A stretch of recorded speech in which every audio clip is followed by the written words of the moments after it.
Hi everyone, my name is Ray Lozano, and this week we explored how constitutional protections in the Fourth and Fifth Amendment, alongside administrative procedures, shape fairness in government decision making. What made it really meaningful to me is how these concepts connect to my daily life. In code enforcement, I often take part in public nuisance hearings where we present evidence to a neutral administrative hearing officer who also makes an impartial decision. I have also presented before City Council, who acts as sometimes the administrative hearing officer for these cases. Through these experiences, it's helped me understand how due process, fairness, and accountability come together to create public trust. Beginning with the Fourth Amendment, which protects people from unreasonable searches and seizures, it requires that any search be based on probable cause and supported by a warrant that clearly identifies the location and the items that are involved within this warrant. Now, through a historical lens, this protection was created in response to British general warrants, which actually allow officials to search homes and seize properties without specific cause or evidence in general. I found this point very interesting because it sets a clear boundary on government power. Even though most administrative agencies are not making arrests, these same constitutional principles do apply. Now, in my field in code enforcement, for example, we ensure that inspections are lawful, either by obtaining consent or following the judicial process when our initial access is denied by the private property owners. This protects residents' rights while allowing us to enforce city standards, and both of these ideals combined reminds me that compliance must always be balanced with enforcement and with a level of respect and dignity for everyone's privacy. Now moving on to the Fifth Amendment, which is another critical foundation of fairness within our government system. It guarantees that no one could be deprived of life, liberty, or property without due process of the law. It also includes the right against self-incrimination, which ensures that people cannot be forced to simply testify against themselves. What made this stand out to me specifically is how due process applies and is functional within the administrative hearing process. Individuals can receive notice of the hearing, they can present evidence, cross-examine other witnesses, and share their own perspective before a neutral decision maker. In code enforcement, this principle is central. Before we take any action to abate any type of nuisance, we must give clear and proper notice of and an opportunity to respond. The hearing officer or city council often listens to both sides and makes decisions based on the facts.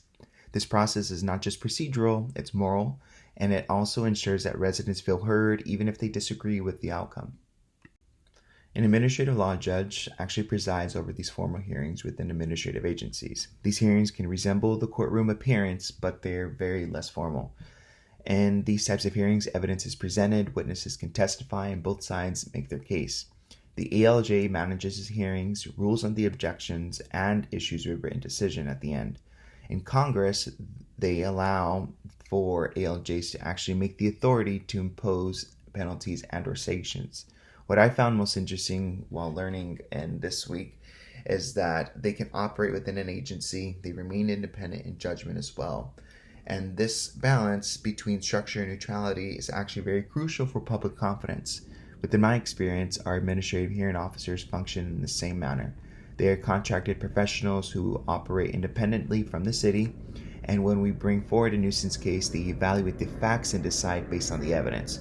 This type of procedure actually helps build community trust and that the outcomes are not influenced by politics but are guided and rooted in fairness of the law. A pre-hearing conference is another element of the administrative law procedures which I actually love because it gives an opportunity for parties to identify key issues and agree on the facts, share exhibits, and sometimes even reach a settlement before it reaches a hearing. I actually prefer going through this process because it saves so much more time and money on both sides, and something that I never knew that I learned throughout this week was that the Administrative Procedure Act actually authorizes this step to simplify cases and save time. I found this especially relevant to my own work because before presenting a public nuisance case, we often meet with the other party to review photos, review the notices and reports to confirm all accuracy as it relates to the case itself. Doing this early avoids any confusion, ensures that both sides are prepared and are in the know what's going to be presented if we get to the point of a public nuisance hearing. And when everybody is in the know of the evidence ahead of time, the hearings can run smoothly and the focus stays on the solutions rather than having any surprises. Discovery is a process of sharing information before a hearing or a trial. It helps both sides be prepared in exchanging facts, documents, and witness statements. Common discovery tools can include interrogatories, which are written questions, or they can also do requests for production of documents, and it can also include depositions, which are oral testimonies under oath. A subpoena is a legal order that compels a person to testify or produce documents. It can even apply to third parties who are not directly a part of the case, but can be warranted in specific matters. What makes discovery so valuable is that it reduces the surprises and increases the fairness within these types of procedures.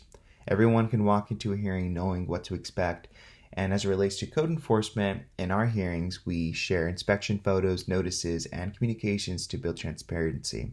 This approach allows the hearing officer and/or counsel or the administrative judge to see the full story and scope of understanding of things and to make an informed decision that is rooted in fairness. One thing I learned that I didn't know before this week was that the Administrative Procedure Act actually encourages agencies to utilize the alternative dispute resolution whenever possible. Now, I appreciate this approach because it mirrors exactly what we strive for within code enforcement: voluntary compliance. Instead of rushing to formal actions, we educate and collaborate with the property owners, and in many cases, these situations are resolved through clear communication and mutual respect. And in short, the alternative dispute resolution are principles that show that sometimes the best outcome is one that can be created through a shared common ground understanding. The Paperwork Reduction Act of 1980, which was actually amended in 1995, was specifically designed to reduce unnecessary paperwork and to improve the way that government collects and actually shares the information. It created the Office of Information and Regulatory Affairs within the Office of Management and Budget to oversee its own compliance.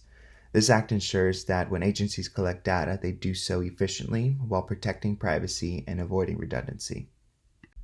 To wrap up my presentation, I want to convey how this week has actually shown me how constitutional protections and the administrative hearing procedures come together to form a system that is grounded in fairness.